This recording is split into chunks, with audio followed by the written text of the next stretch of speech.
Hello, welcome back to Horse Racing Today with yours truly, HRT Rich and Charming Charles, otherwise known as Big Casino Racing. Why Big Casino Racing, my man? Big casino. I go to the casino a lot. So you are the Big Casino. All right, I get it. We'll call you the Big Casino going forward. Hey, today out at Keeneland, the weather looks good. Track's fast. The turf is good. I don't know, why is the turf good if it's sunny and warm there? Did you get a little bit of rain lately? Yeah, we had it last couple of days, and it's been very the moisture in the nighttime, so probably didn't help it.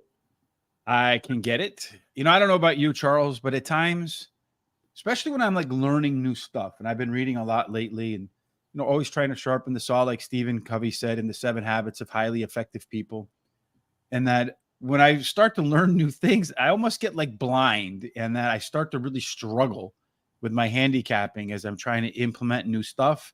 And then you almost feel like you can't get nothing right. Yeah. Have you ever gone through those phases where you feel like no matter what you do, you're just looking at the paper and you can't make heads or tails out of anything you're looking at? It seemed like that last night when I was handicapping some of these races. Yes. Well, I felt like I had a little more clarity today than I had the last couple of days. So hopefully that has changed. But the sport, man, is you love it and you hate it. When you're up, you're like, man, I can't get nothing wrong. And as soon as those thoughts creep in your head, you're like, oh, better back up. And then also there's the other side of that when you feel like you can't get anything right. And then usually you start to get things right. So hopefully that is the case. I think we have, about 5 minutes before the first race. So let's get started with race number 1 at Keeneland. And then we could talk about some of the other things that we normally talk about here. So Charles, what are the details in race 1? Okay, race 1, we have a 7 furlongs, maiden claiming 30,000. Purse is 47,000. This is for fillies and mares, 3-year-olds and upward. Yes, indeed. And when you're talking about Keeneland and you're talking about 7 furlongs, at least so far in the 8 races, you better be talking about fast. 5 of the 8 winners went wire to wire. That's a pretty good number. None of the winners won from the rail. So Derby Wife, 30-1 morning line, probably not going to surprise at those odds. 2 and 3 play fair. 4 through 7 have been the best. 8 and out, they play fair. So really the only place you don't want to be here is on the rail, Charles. We do 1,000 simulations using speed figures to calculate our own odds. We're looking for odds on the sim side that are lower than the morning line, preferably lower than post-time odds. We also do par plus. That's new. Based upon our 1,000 simulations, we look to see how many times out of 1,000 the horse produces a par figure, a speed figure on par for the average winner for the conditions. So you can see Lady Free Will almost 16% of the time, really the only one that's been able to go over par. 1,000 speed simulations using the early pace numbers to get a sense of who has the best chance to have the lead at the quarter-mile marker. You can see Jubilant Joni. Woo! That one has a real strong chance to be on the lead. And then based upon our projected pace, our exclusive C-zone, how, according to our pace calculations, how closely this race will mirror the horse's best performances. Charles, what do you see in all these numbers? Well, we have the 7. I'm not going to try to do the name because you already screwed it up. 70%. I jumbled up Jubilant Joni. 70% of having that lead at the quarter pole, and probably most likely that is the truth of it. When we got simulation odds, we have the 2 at even money in the morning line is 4-1. That's not bad overlay, and then that's all we have. And then we, like you said, the par, which is speed ratings figure. It's only the 2 horse there at 16%. But remember, these are maidens, and they're entering the gate. So here's our picks. Right there. I got the 6, 10, 7, 2, and I have that try box. I have the 10, 2, 6, 7, and I have my trifecta 2. I'll put up real quick our pace setup for race number 1. You can see the 7 horse being out there on its own. Got a bunch of closers, 5 4 horses that have never been close. The early speed, as we saw in the simulation, does belong to Jubilant Joni. A little bit about a pace quicker, about a length quicker than everybody else. Even the Cheetah should never be slow. And then our late speed belongs to Lady Free Will, the 2 horse. Our top total pace horses in here are the 7 and the 2. So the speed or the closer, take your pick in race number 1. Although, as we mentioned, the first race the 7 furlongs does tend to favor speed. That would be the 7. And they're off. We did that just in the nick of time there, Mr. Charles. They come out of the gates. Pretty even start for everybody. Does look like a couple of horses are going to be forced wide. Although, as we suspected, the 7 horse has been able to gather its way to the front. Hey, that 1 horse, Derby Wife, on that strong rail bias, has found its way into second place.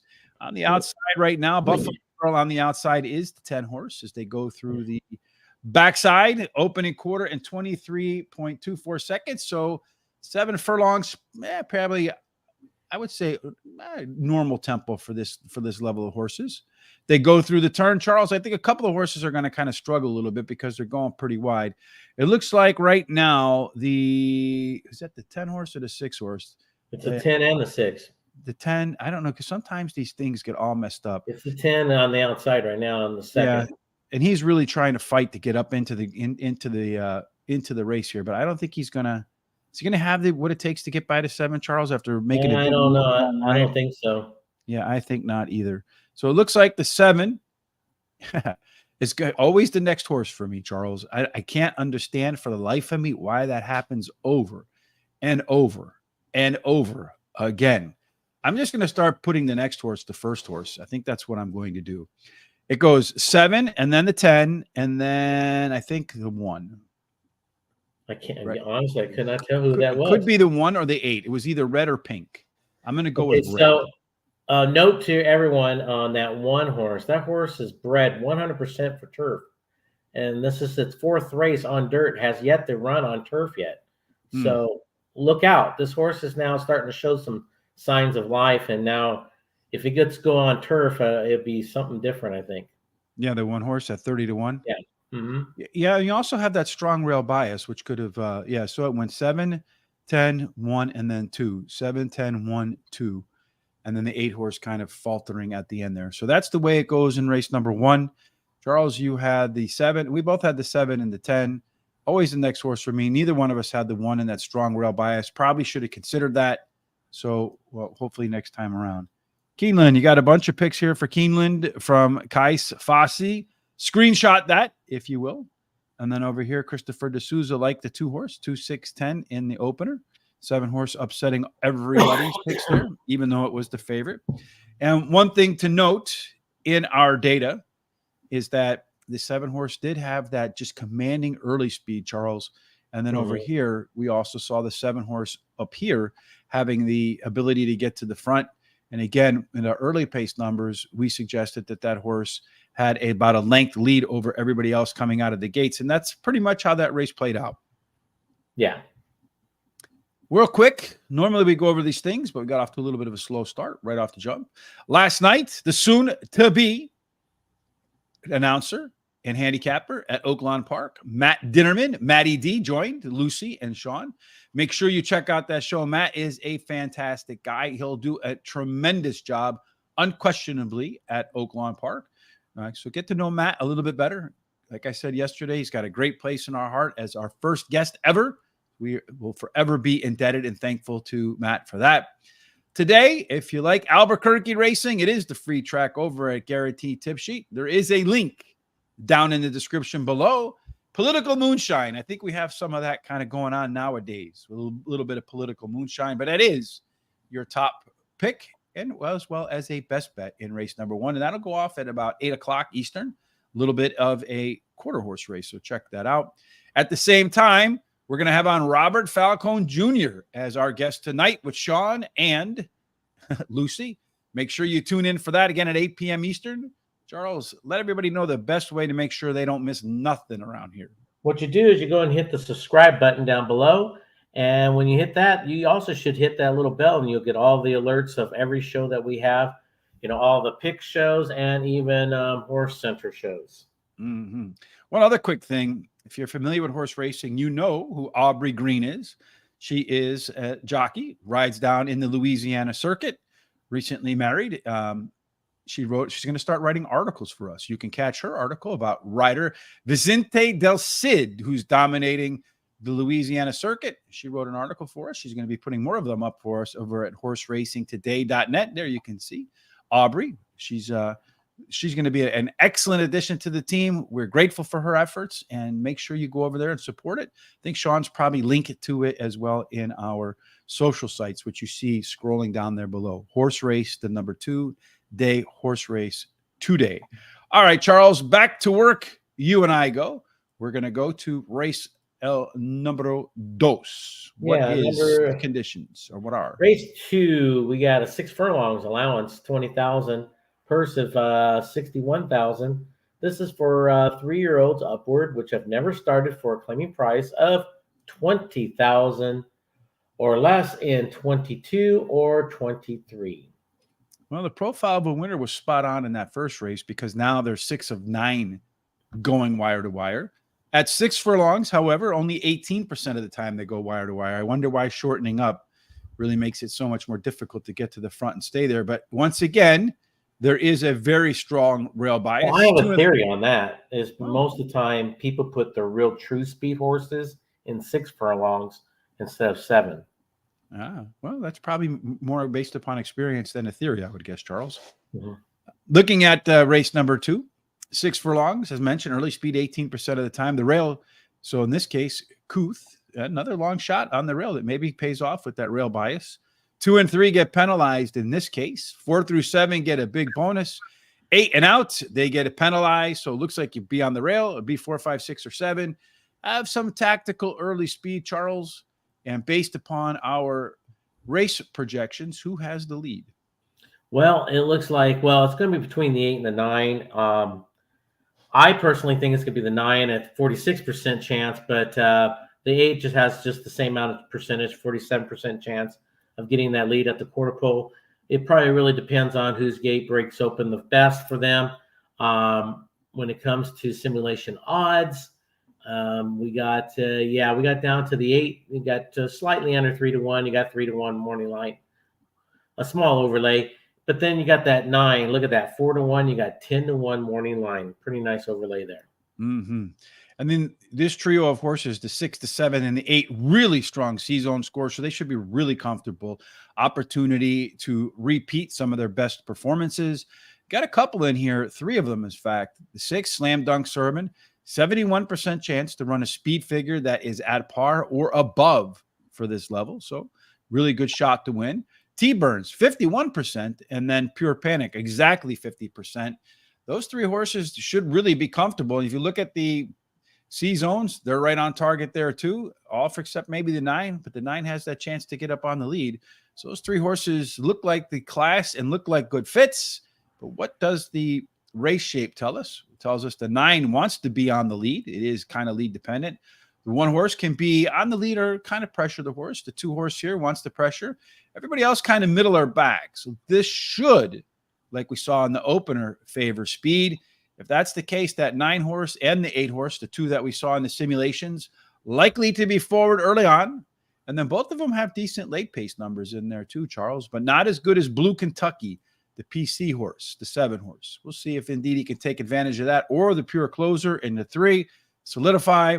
Our top total pace horse in this race, Charles, is Slam Dunk Sermon. A couple of points, maybe a half length better than Pure Panic, that speed horse, but everybody's kind of bunched up in here, except for that long shot on the 1. Maybe a difficult in this case for the 1 to overcome that or to benefit from that bias. How do you see it? Yeah, I like the 8 of the 2 speed horses. This horse won the last 3 times. The trainer gets 24% first after a claim, and gets 22% when he drops them off the claim. So you got a lot of nice percentages there, angles for this trainer, and you got a hot jockey trainer in the last 14 days on the same thing. So that's what I lean on the 8 a little bit. The 4 is my second choice here. This one has some tactical speed. We'll be sitting right around 3rd or 4th. Ran 3rd last time out, drops in class today. Trainer gets 30% going from route to sprint, so he's cutting back today. And then you have the 6 horse is my 3rd choice.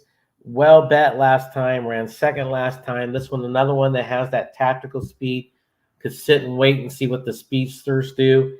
And then the 9, the other speed horse, is back on dirt today. Totally fits with this group. The question is, can he hang on? Can he hang in there for sure? So I'm going to do a trifecta box, all 4 picks there, just in case the 9 wants to hang on. But that's how I see it. I might be regretful not having the 8 horse, which was next up in my selections, but I did throw a long shot in there just in case. I'm going to go with the slam dunk certain. Just looking at the past performances, appears to be the classiest horse in the field. Does tend to run pretty good races off the bench like today, and good shot as we see here to at least be at par. So you know the other horses are going to have to run to par to beat it. Number 7, Blue Kentucky. This is my next choice. This one is making its second rate start after a layoff. According to its past performances, this one should be as good, maybe a little bit better than the first race after a layoff. Number 1 does have that really strong rail advantage. Could be a bomb here. The only other time that this horse ran at Keeneland, it made easy work of the field in its maiden win. So maybe it's a horse for the course, a hidden one with that rail bias. And then number 9 was a really hard call for me over your top pick, T. Burns. But if he can run back to his last race on dirt, or even his only other Keeneland race on dirt, would be a really strong contender, especially up on the lead. I'm going to do a pick 4, probably regretfully, after the first race with the 1, 6, 7. I'm going to go 1, 8, and then 3, 4, 5, and then the 4, 6, 11 on the back end of that pick 4. And hopefully, I mean, I got nothing but prices in that first leg. So hopefully in race 2, one of them comes home. Race 3, Charles, what's it all about? Well, it's a mile and 16th. Claiming price, $40,000. Non-winners of 2 lifetime. Purse is $52,000. We have fillies and mares, 3-year-olds and upward, which have never won 2 races. So Christopher D'Souza in the second race likes the 3 horse to win and place and show. The 1 and 6 to be its partners in the exacta and the trifecta. We have a lot of mile and the 16th races today, Charles, both, mostly on dirt, including one on the turf a bit later on. So pay attention to how things play out in race number 3 for a couple other races in this 8-race card. Early speed, not surprising. 20% of the time, they do go from gate to wire. Strong rail bias in this case. East Shore should benefit from that. You have a 2 and 3, they play fair. 4 through 7, the middle horses get squeezed a little bit of a penalty. And then once they wear that pink 8 and out, things go back to fair, Charles. So looking for maybe a little bit of inside or outside speed. Do we have any of that here? Well, what we have is some outside speed. The 7, first of all, 44% chance of getting that lead at the quarter pole. You know, that's who I have down as your leader in this race. I see that happening. The 9 might have a chance of pushing this horse along, or maybe even have a small chance of getting that lead at the quarter pole at 25% chance. The simulation odds, we have the 1 at basically even money, and the morning line is 2.5 to 1. We have the 2 at almost 8 to 1. We have 15 to 1 morning line. That's a nice little overlay. And then, of course, that 9, look at that, 6 to 1 morning line. 6 to 1 odds, and we have 20 to 1 morning line. That's a nice overlay also. Well, if speed holds out again, we might see another 7-horse win there. Charles, a big early speed advantage, and then also has the top C-zone score. Would have liked to see an overlay here or a chance for this horse to hit par. Looks like the 1 horse in here is the one with the best chance to get par.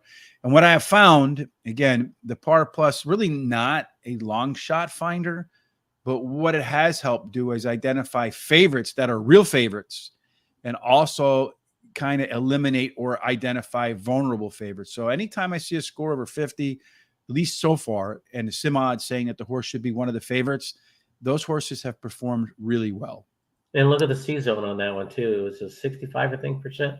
Yeah, so it should be comfortable in its race. So we'll see if that's how it plays out when they hit the track. When they hit the track, this is what the race setup looks like. You got a lone E over here with the 7.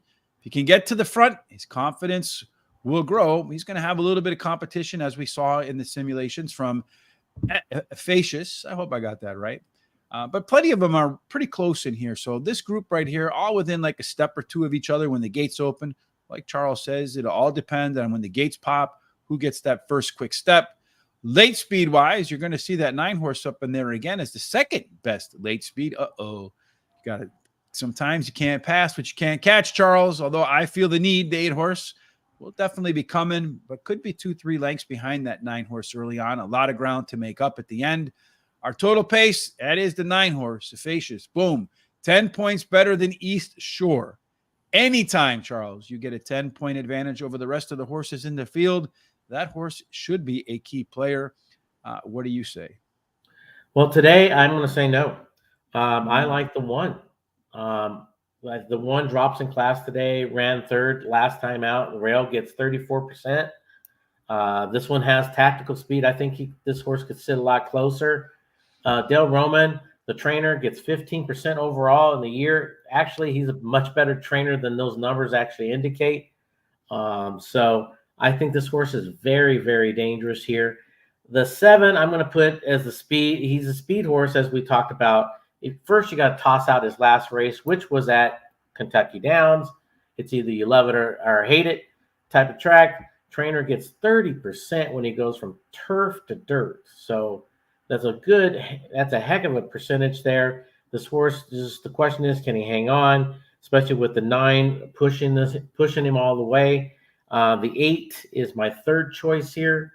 Back on dirt today, tactical speed. Trainer gets 20% with 46 plus days of rest and 22% when he goes from turf to dirt. So that's a great angles for that horse. And then the 2 horse. This horse is my price horse here. Ran even last time out. Adds the blinkers today. Trainer gets 20% with 46 plus days of rest. Plus, it's another horse that tactical speed could sit close enough to make one big run. And I'm actually looking at to see that those 2 not jump out, so the 1 could take over and win. I like the 1 horse too, Charles, in here. East Shore does have that pretty strong rail bias, as you mentioned, winning over 30% of the time. This horse does have that super par plus score relative to every other horse in the field. And with that par plus, actually dropping in class here. And then before the horse went on break, did lift their speed figure 3 races in a row. Question is to come off the bench race. Number 1, I feel the need for speed. Very consistent performer. A bunch of really good works getting ready for this race. So I feel the need for speed will be fit for this spot today. Number 7, Windy Bay. Could be the lone E-horse, as we saw in the pace setup. If she can get on the lead, look out. And this is another one that runs okay coming off the bench. And then finally, I'm going to go with that 9-horse, Effacious. Could improve after a few months on the bench and only ran 2 races and then took some time off. Those 2 numbers were pretty good. And based upon the time off, it could increase its speed figure anywhere from like 7 to maybe 12 or 13 points. If it can do that in its first dirt race, the horse will absolutely be a contender at a big price. I'm going to do $1 exacta, Charles. The 1 horse to win, and then 4 horses, the 2, the 7, the 8, and the 9 as my runner-ups in that race. Race number 4. So we move along in an 8-race card. Pretty small races on only 4 races, 8 races on Thursday. But tomorrow, Charles and I will be back to do Keeneland once again. And the card will be 10 races deep. But let's talk about the 4th one of today first. Yeah, this one is a 1.16 again. And this is for a claiming price of $80,000. Non-winners of 2 lifetime. Purse is $69,000. For fillies and mares, 3-year-olds and upward, which have never won 2 races. So pretty. These races are always interesting. The 1-race winners, because you're not quite sure what you're getting. You got some horses on the way down. Some horses are young, trying to get their way through. So they're always kind of interesting to pick between the vets and the young upstarts. A 1.16 miles, as we talked about, does have a little bit of a favorite or a slant towards early speed, with 1 out of 5 taking them from gate right to the winner's circle. Strong rail bias for wits and wagers. Maybe doesn't have the same advantages as we saw with the 1 horse in East Shore in the prior start. You also have 2 and 3 playing fair. 4 through 7 get penalized. 8 and out. Charles, a little bit of fair play again. Race number 4. Who has the early giddy up and go? Well, and when it gets to who's going to have the lead at the quarter pole, it looks like that 4. It's got a 67% chance of having the lead at the quarter pole. I have it down as your leader at the quarter pole. So it's going to be most likely that horse. I don't see anybody really pushing that horse that much. Maybe the 8 a little bit, but that's how I see it. Simulation odds, we have the 2. Look at that, just slightly under 2-1. We got 8-1 morning line, and then we got that's it. Yeah, I thought I had one more, but I guess that was it. So yeah, our strong C zone. Hey, the one horse on that relative price should be one of the most comfortable in terms of how the race speed takes place. That 4 horse Sandra D, I've seen this combination way too many times not to be fearful. Strong chance to be on the lead, although a lot of other horses in here have some opportunity. So I think they're going to get after it when the gates open. But still, Sandra D won't be the least bit intimidated with the strongest C-zone score in the race. Got a couple of them with a good chance to get over par, but still more likely than not to get over par. So maybe these horses are good for this level, but probably most of them should drop a class or so. If we're looking at our total pace race shape, we have the Sesame Street horse in here with the 5 horse Charles, one that doesn't look like any of the others, 3 that have speed, 4 that want to close. If they go too fast, can be patient. If they go too slow, can put the heat on them. Let's look and see who will have the lead. Up that 4 horse like we thought, Charles. But you can see here only a 5-point difference from almost all of the other horses in the field. So it could be very competitive once the gates open. They might have to work to get to the front. That's the case, and the legs get weary as the race wears on. Marshside Mama does have the most late speed. Again, a bunch of them in here pretty tightly close, bunched up. Then finally, our total pace. Again, Charles, you're looking at a pretty competitive race with these group. Maybe the 1 and the 2 struggle relative to the rest of these fields, but I think this one's kind of open. What about you? Well, I don't know if it's kind of open. I think it's a 2-horse race. I think it's between the 5 and the 4.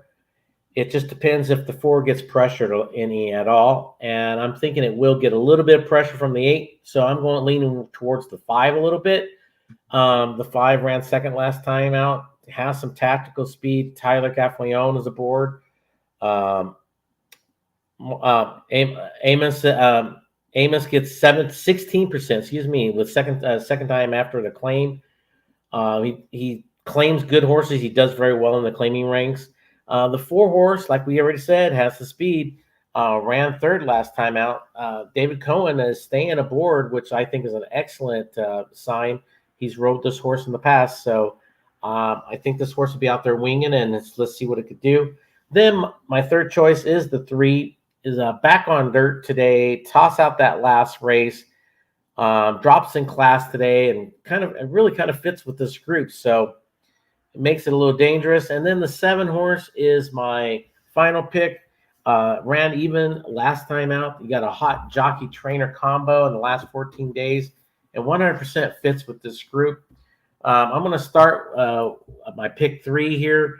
I'm going to take my top 2 picks here, and I think it's obvious the next race is really wide open. I took 10 horses there. And how many? I think it was out of 13 or 14. 13 out of 13 horses. And then I'm going to have a single at the end of that for my pick 3 started off. So yeah, the 5th race and that last race of today is totally 100% wide open.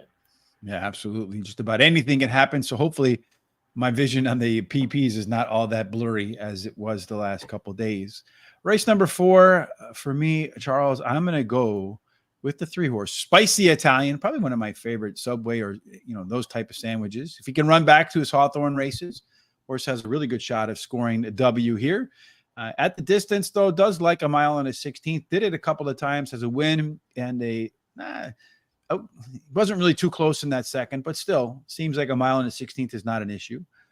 The 5 horse Threstraw is that lone P horse like we saw in the race setup. Did show some really strong late race acceleration in its last effort, but this one is really a regression candidate after running 2 consecutive peak numbers. So here is the latest that I've learned and I forget what they call double par or something like that, pair par. But a horse that really goes bang, bang. They rarely run a 3rd race in a row at that level. Again, hopefully that's just not added confusion. Number 4, Sandra D. Could be the pace setter in here. Charles with a very strong season. And back to the track was a bullet, so we know the horse should be sharp. Just hope it didn't leave its best effort on the training grounds. Finally, number 6, Marshide Mama. Absolutely a class dropper. And if you dig through the past performances, probably is your top back class horse in the field. I think these 4 horses have a shot. So I'm going to do Charles bet 3, 4, 5, 6, trifecta box, and hope they go from longest to shortest odds from top to bottom. What do you think about that, Mr. Charles? Great move. Race number 4, Christopher D'Souza likes the 2 horse, the win in place, one that neither one of us has in there, Charles, and also one of the only simulation. It's a simulation favorite that neither one of us have, and I really don't like when Christopher picks a horse that we don't have, because way too many times that horse wins and just blows up my tickets. All right, Charles. Next up for us, race number 5, as we wind our way through this card. You've kind of tipped your hat and tipped this race a little bit, and that it is a wide open affair. What's going on? More than wide open. This is, well, I don't know which one is either this one or the 8th race are the toughest, but I'm going to consider this one probably the toughest of the 2. This is 7 furlongs maiden. Purse is 100,000. Maiden 2-year-olds going 7 furlongs. It's just the ones that have ran even or so. They ran so. There's nothing flashy about any of the ones that did run. You got a lot of horses that are first-time starters that are bred so good, and their workout patterns are so good. And you got excellent trainers that have good numbers of sending out first-timers or so. So, I mean, there's a lot of great angles that you could play on this one. And, I could make a total argument for at least 95%. 11 horses out of 13, apparently. Well, I could actually probably make an argument for every one of them, to be honest with you. Well, we won't do that. And unfortunately, we don't have any of our simulation work here because, like you mentioned, Charles, a lot of them making their second starts, a lot of them making their first starts. You can see that here in the race shape. You have the 13 closed, the 1, the 2, the 3, the 10, and the 11 in their limited experience, have not sniffed the winner at the finish line, not within 5 lengths. Got this whole host of horses here, as you mentioned, Charles, many of which have excellent trainers, excellent breeding, and maybe an excellent chance to win with some good workouts. So somehow we both landed on the same horse, though. How? Now there is probably more the miracle than anything, to be honest with you. I'm going with the 6 as my top choice. So if you and I see that and the morning line is 10-1, the morning line won't be 10-1.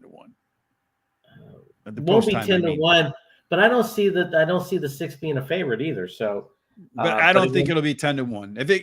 I'll agree with you on that. I'll agree with my that. guess is this, just from being at the track, and I'm sure that I don't know what your experience would be, but if it doesn't get bet down, I'd be more worried that if it didn't get bet down than excited if its odds actually went up. Yeah, because you got Johnny V riding for one thing. So there's so many good angles here. You might get 10-1. Who knows? The Dam has 4 winners from 6 starters. 2 of them are stakes horses. So there's plus number 1 for this horse. This horse is totally 100% bred for this and this distance of the surface. Solid workout pattern. You got a trainer that gets 10% with first timers. That's where I'm leaning. The 5 is my second choice. Another horse that's very well bred. Steve Ashmanson gets 14% with first timers.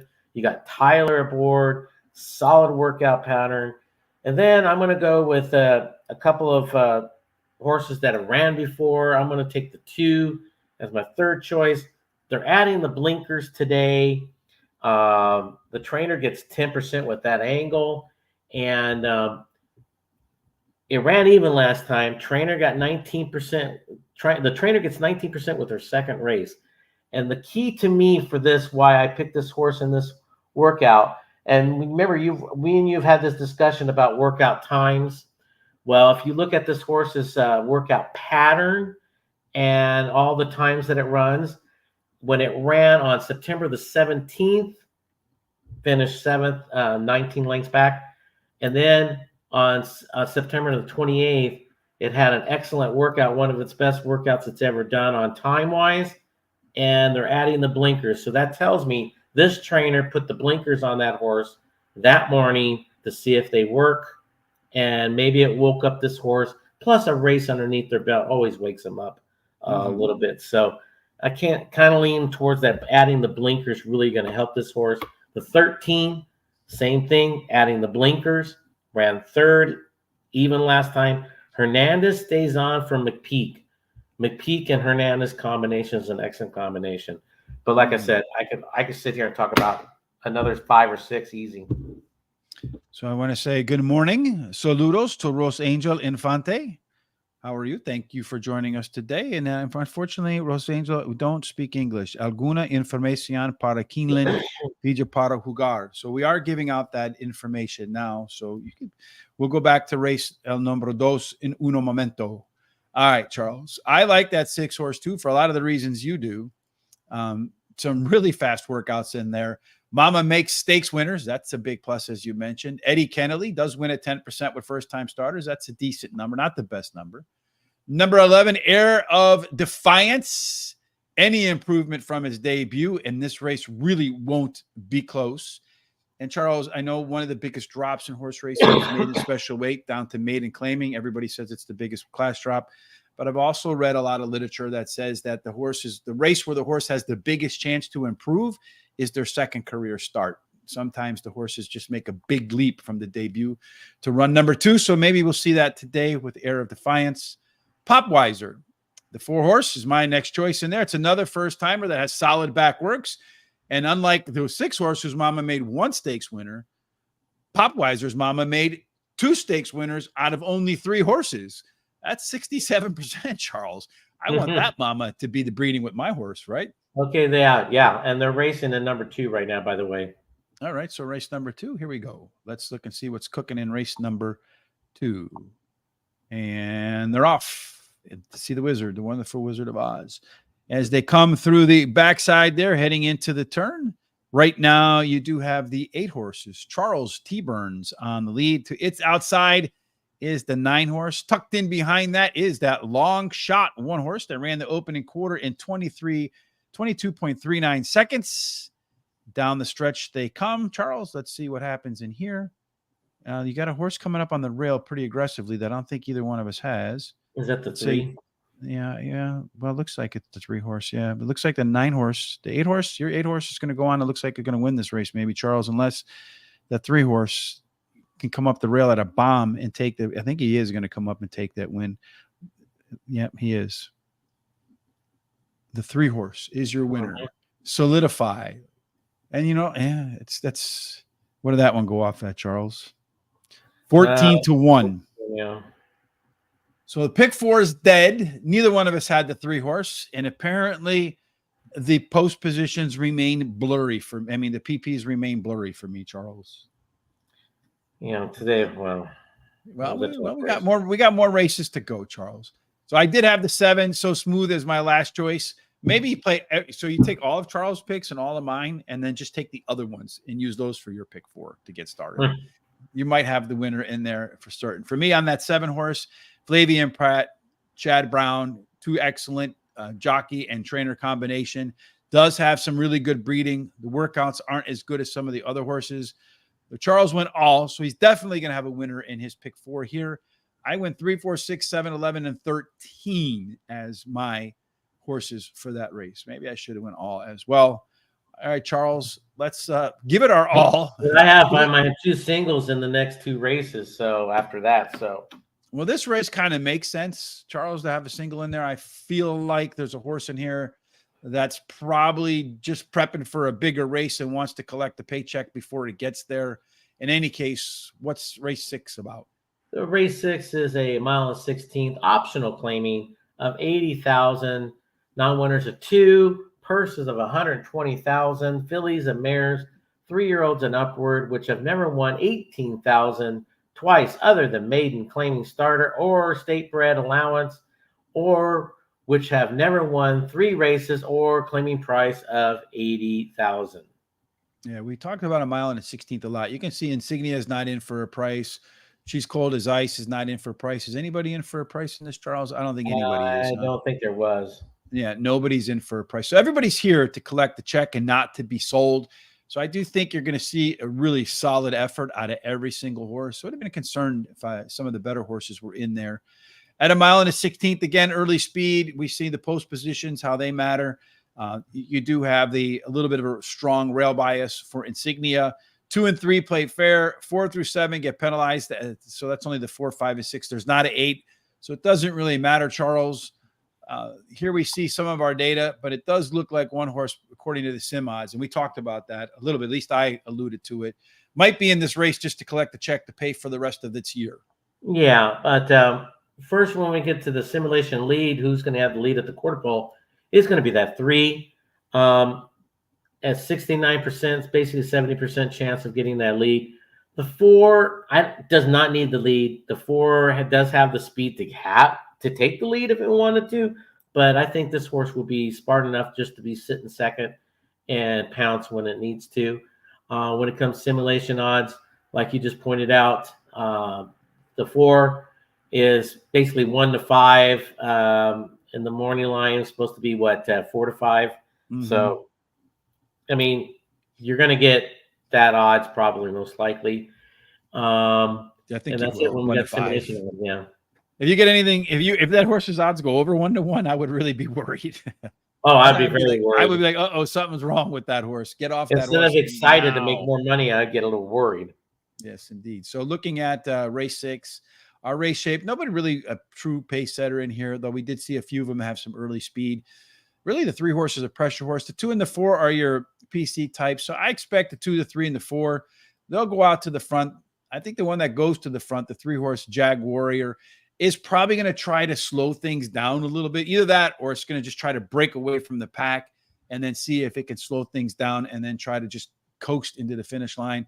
I don't know that the 4 horse will let that happen because it should be right off its tail and then does have some superior late pace type ability along with the 1 Insignia on the rail. So maybe the 1 horse could threaten that 4 horse as a potential upsetter. Our total pace numbers do put the 4 and 1 in a class of their own, although according to late total pace, the 4 horse should beat the 1 by about a length, and then everybody else maybe 2 or 3 or 4 lengths lagging in afterwards. Charles, how does anybody beat the 4, or can they? No, they can't. This is my best bet of the day. The 4 ran second and last time out, drops in class today. You got Pratt and Cox combination. Cox gets 25% with 90-plus days of rest. That is an unbelievable number. The 5 is my second choice here. This horse ran second. This is his second start after a layoff. The trainer gets 13% with that angle. Ran second last time out. Does have some tactical speed. Adds the blinkers today to help it out. Tyler Gaffalion to the board. So it makes him very dangerous for at least the second spot, I believe. And then the 6 is my third choice. Ran even last time. Third start after a layoff. Trainer gets 22% with that angle. Johnny V is aboard. And then the 1 is my final pick here. The rail gets 34%. So really a good angle for that horse. Ran second last time out. And Cox gets 23% with 46-plus days of rest. But I think, like you said, the 4's race to lose. I wholeheartly agree with you. It is the 4's race to lose. It would have to really regress a lot, I feel like, to lose, because the last time it ran the top last race speed figure. It was 11 points better than everybody else, finishing second in the grade 1 Ashland Stakes as the favorite in that race. So she's anywhere near close to ready at this level. I mean, it should be a paid, as you say, workout, Charles. But if not, Insignia, the 1 horse, does get that super rail bias in there. Brad Cox and Gabriel Corrales, those 2 have teamed up 33 times, Charles, and they won 11 of them together and for a positive ROI of $1.04. So just on that alone, it's worth some consideration. Jag Warrior, the 3 horse. Well, I feel like in order to beat the 4 horse today, Charles, one of the things you're going to have to do is be in front of it at some point in the race. And this is the one that's most likely to go out to the lead. So its chance to win this race and upset the punch bowl cart is the speed horse with a chance to go wire to wire, the 3 horse. Finally, Scratch Cat, 50-50 that this horse improves in his second start after a layup. Does have a pair of maintenance workouts since its last race, and the most recent one was a bullet workout. I do think the 4 horse in here, Charles, will go off at 1-5.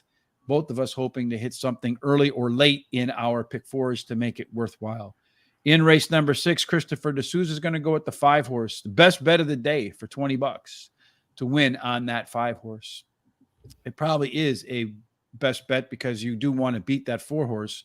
And it might be, I doubt it runs out of the money in a 6 horse field, Charles. But if it did, the show and place pools, you could get paid nicely too if it ran out, because 90% of the money is going to be on Punch Bowl for those people who do like those $100,000 bets, hoping to get, what is it, 5 or 10% back, something. That's why on my pick 4, I hit the all button, and then I have a single here. You have to.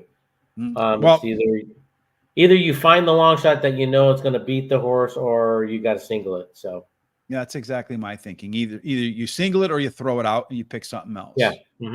In this case, I figured it's going to be tough to beat. It's clear as day what they're trying to do. They talk about trainer intent, right? What the trainer's trying to do. To me, the trainer intent is clear here. The horse has been off for a little while, wanted to bring it back at a level where it's not going to have to work that hard as it would in a grade 1 like the Ashland. Right. Not going to face the same kind of competition. What is it? The purse is $100,000 or something like that. Yeah. So it's a stakes race basically in terms of its payout. If it gets to 60%, it just wins 60 grand for a walk, for a paid workout, as you like to say. Charles, you said race 8 is wide open. I think race number 7 could be defined as wide open too. If you look at all the horses in this race, what are the conditions for the second to last race in the opening leg of the daily double? Well, in the 7th race, I got mile 16th on turf. Allowance of 110,000 non-winners of 1. This is for fillies and mares, 3-year-olds and upwards, which have never won a race other than maiden, claiming, or starter, or which have never won 2 races. So at a mile and a 16 in a turf, the first turf race, again, we're going to see, again, it's listed as good, not firm. So if it's going to be sunny and warm by the time they hit the 7th race, I'd imagine there's a good shot that the track will get uprated. Early speed, no. Not the way to win at a mile and a 16th on the turf. They've only run a handful of races. And in those handful of races, closers, they dominated. Not one horse got to the front and stayed there. Charles, in those 5 races, nobody won from post positions 1, 2, or 3. 4 of the 5 winners came from posts 4, 5, 6, and 7. And the remainder came from 8 and out. So maybe there is an inside anti-bias, Charles. So we're not looking for speed. Someone's going to be on the lead. Who's going to make that mistake? Well, who's going to make the mistake is probably the one that wants to be on the lead, which is probably that 4. But watch out for the 8. I think the 8 might take the lead personally. That's who I see being out there on the lead. But the 4 acts like it wants to lead most of the time. Simulation odds. We have the 5 slightly under 2-1. We got 2-1 morning line. The 15 at slightly over 5-1, and we got 15-1 morning line. So you got a couple of nice overlays, and not great but good.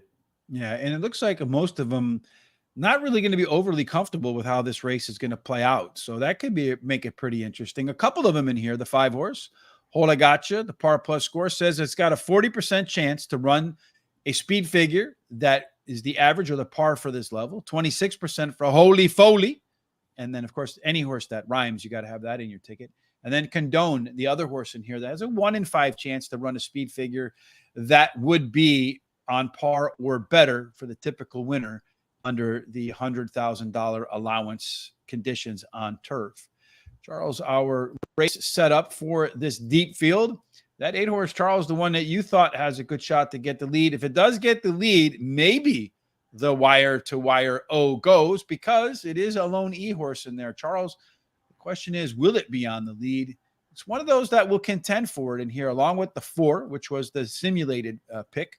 The 11, another horse in our simulation that should be forward when the race gets cooking. Our late speed, which has been where the races have been won in the 5 that they've run so far. You have the 7, the 15, the 6, the 10, Well, these three a little bit better than the rest, particularly Holy Foley. Again, it's got to rhyme, so it's got to be in your picks all the time. Did you catch that, Charles? Yeah. And then finally, our total pace. I mean, you got, what is this? 1, 2, 3, 4, 5, 6 of the horses in here, Charles, within 4 points of each other. I think this one is wide open too. How do you think it's going to be won? Well, I mean, it's not, let's put it this way, it's not cut and dry. Let's put that away. But I still think the 8th is way tougher than this race. In this race, I'm leaning towards the 5. It won last time out. This horse has been improving every time it's been running. Brown gets 24% overall. Brown and Tyler Gaffalione combination. It's got that tactical speed. I think it could sit and wait and most likely make one big run in this race. The only thing that's my negative is one of my rules. I usually do not like winners or horses that do very, very well at Kentucky Downs on their very next race out. Is usually they regress instead of doing better. So, but this one won at Kentucky Downs. But the 7 finished like second at Kentucky Downs, ran very good. There's a couple other horses in here that ran pretty good last time out. But I'm still leaning with the 5. I'm going to go with it. That is the Now horse. 4 is my second choice. Another one with tactical speed, drops in class. Luis Saez is the board. He's been riding phenomenal. The 8 is my third choice. Has the speed. I think this horse will be out there. Drops in class. Now here's one of them that you toss out the last race at Kentucky Downs. And if he goes back to his regular form, he'll be very tough to beat here. Trainer gets 24%, sprint to route. And then the 6 horse is my final pick here. And in this tough race, it's a price horse. It ran second last time out. Well bet last time. Third start after a layoff. And the trainer gets 20% with that angle. So those are my top 4 picks. But remember, back on my pick 4, I did do a single here with the 5. I had to do that because the next race is really tough. Because you had the all in there. You went all on the front. All. I had to. So you're in the first one. So you've basically made it a 2-race pick 4, right? That's right. 2-race pick 4. So and the 4 horse should win. So if it does win, like it's, at the 1 to 5 odds race. That you've made it a 1 race. So you had to pick one winner. So, technically one winner to hit that pick 4. Hopefully you got bomb on the barbell bombs on the outside. Yeah, exactly. That's what I'm going for. It's a new name for a pick 4 like that, the barbell bomb. All right, so I'm going to go with the 7 horse in here, Charles, as my pick. Holy Foley is going to be dropping in class, and Holy Foley will be rolling late. Very consistent performer. Halagata, better 2 and 4 furlong pace numbers last time out, and usually closes at the end. So maybe scoots a little bit more forward than usual, and then still has the ability to run on at the end. Lakeside Music, this guy's been off for a long, long time. Mr. Charles won its debut way back in June of 2022 and headed immediately to the sidelines. This is its comeback race today at 30-1. One of 2 things will happen here, Charles. The horse is either going to run a dud, and the way things have been going for me lately, it's probably what's going to happen. And other than that, the other option is the horse will really improve off of its debut, and any improvement from its debut would make it a contender here, unquestionably. And at 30-1, why not? And then finally, number 15, Condone, was a really hard call over the 1 horse, Empirical View for me. But this one's likely to improve in the second round off the bench with some of the strongest late pace numbers in the field. Also one that has a good chance to run a par plus number in there, Charles. No bet for me, because I'm going to save it, my last few bucks, for the most difficult race of the day, perhaps, in race number 8, the last race on the card. And race number 8's tough for a couple reasons, Charles. One of them is the conditions. Definitely the conditions. This could be just a straight maiden if you really wanted it to be, really honestly. This is a maiden claimer of $150,000. So open up your wallets and throw a dart, and you're probably buying a good horse. Well, let me question for you. If you really feel like there's a solid horse in here that has a chance to be stakes level in that, is 100. I mean, so 100. When you think about like those auctions, you see horses going for millions and millions of dollars, right? Yeah. So if let's just say, for example, we're looking through here and you see what they paid for the horse. So they paid 75. Someone claims it for 150. You made money. This one they paid 200 grand for her. So why would you run a $200,000 horse right off the get go in a $150,000 race? I mean, the probably doesn't show enough in the mornings to them for them, or it's such a wide open race. I mean, it's like, go for it. If you get the win and the claim, you get your money back. I mean, I personally think if you're going to claim a horse, I would probably claim that 8 because off of the breeding, the 8, you could do a lot of things with this horse. This horse should show speed. It should show versatility. Should be on the dirt, turf. Kind of a lot of things there. And you got a young trainer, which I think is going to be very, very good by next year, Riley Mott. So you might find a steal right there on that horse. But so because it's a bunch of first-time starters in here, no data to go off of, Charles, just straight picks. And for the second time in a row, the straight picks, and oddly, it was the 6 horse in both cases. So I know. After that, we don't agree. So that was the way. 2, 3, 4, 6, 7, 8, 9. Toss all those horses out, and then just take the rest of them, put them together in exact trifecta box, and you'll get paid. Back up the truck, Charles. But just in case we're right, why do you like the 6? Well, there's a couple of reasons why I like the 6. Ran even last time. I do like that. Norm Casey gets 32% when he goes from maiden to maiden claiming. And you got Tyler Gaffleon aboard. When that horse ran even last time, it looked pretty decent. And actually, the odds were pretty good, too. It looks like the public liked the horse, too. The 8 horse is my second choice here. This horse, bred for speed. Riley Mott gets 12%. Like I said, he's much better than that, and you're going to see that in the future, very near future. That he probably learned with that last name from somebody who has some experience, I'd imagine. Something like that. Mr. Bill Mott, his son here. But he is doing excellent as a young trainer. Dam has 5 winners from 7 starters.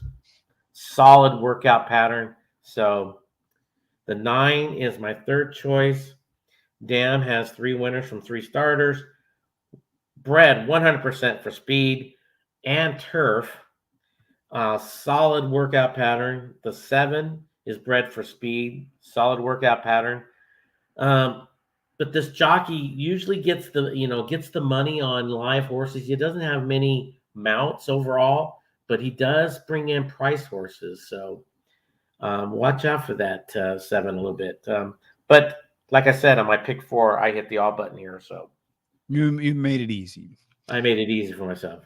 So a Catalina Crush, first race good, second race regressed, third race bounce back race. I've seen that pattern occur a lot. Is making that maiden special weight drop to the maiden, like you said, Charlie. I mean, it's still maiden 150, a little bit of a drop in here. On that drop, Norm Case does win at 32%. You pointed that out, Charles.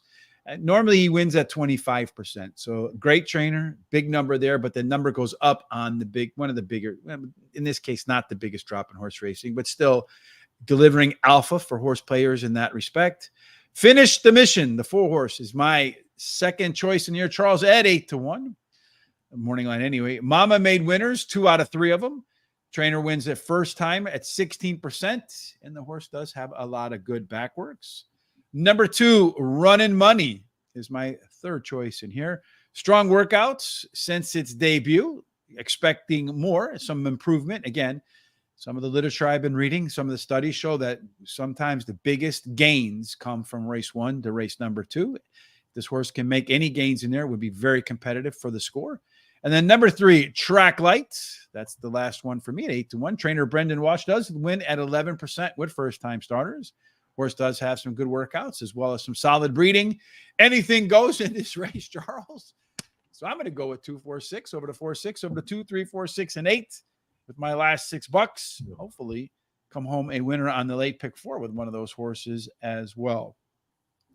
Again, that wraps it up for today's 8-race card at Keeneland in race number 1. I forget who won race number 1, Charles. Do you remember who won race? 7-horse one, right? Yes, at a short price. Race number 2, the 3-horse one. Neither one of us had that guy.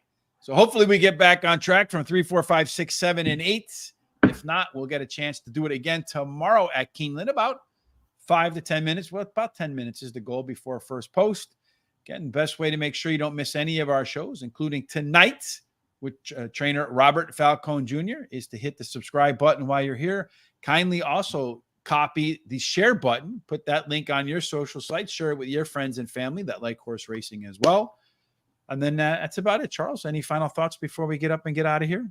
No, let's everyone get ready for the Breeders' Cup. And like I said before, I'm at the sales. So if you got any questions, you got, just want to go to a sale and look and figure things out, give me a call or send me an email.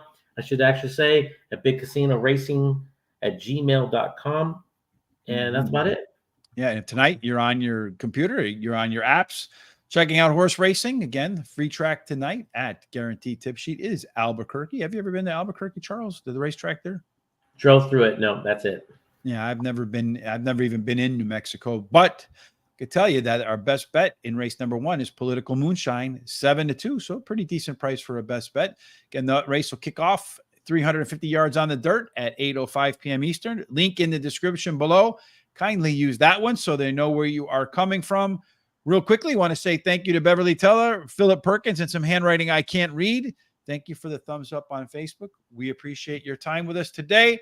No matter what you're doing for the rest of this hump day, we certainly hope that God's blessings rain down on you and every single thing you do, Charles, and hopefully some of the horses that we picked as well end up in the winner circle.